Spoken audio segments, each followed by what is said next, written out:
These are the events that took place exactly 30 years ago, November 21st, 1994. A groundbreaking moment in video game history unfolded with the release of Donkey Kong Country for the Super Nintendo Entertainment System in the United States and in Canada. This iconic game, developed by Rare and published by Nintendo, didn't just set a new standard for video game graphics, it forever changed the video game landscape. What set the game apart was its use of pre-rendered 3D graphics. Rare used cutting-edge silicon graphic workstations to create characters and environments that were then compressed into 2D for the Super Nintendo system. The result was a game that looked light years ahead of its competitors.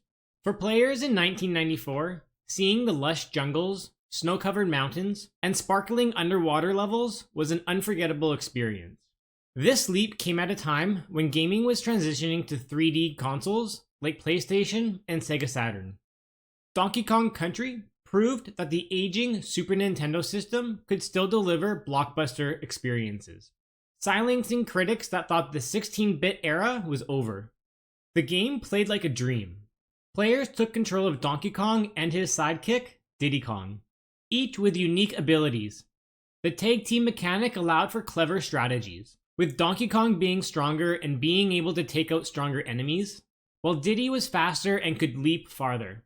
Levels were packed with various secrets, from hidden bonus barrels to collectible KONG letters, rewarding players who explored every nook and cranny. The music also elevated the game to a new level.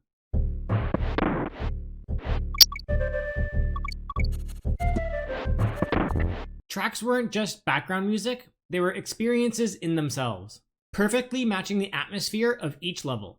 This soundtrack set a benchmark for video game music that still holds up today. Nintendo did not hold back when it came to promoting Donkey Kong Country.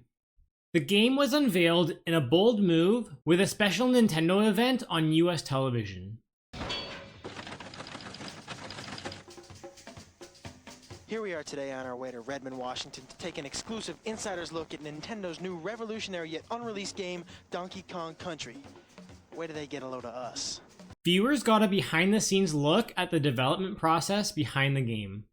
This unprecedented marketing effort hyped up the release, creating massive anticipation. Even before the game hit shelves, demo kiosks in stores attracted crowds eager to see what the fuss was about.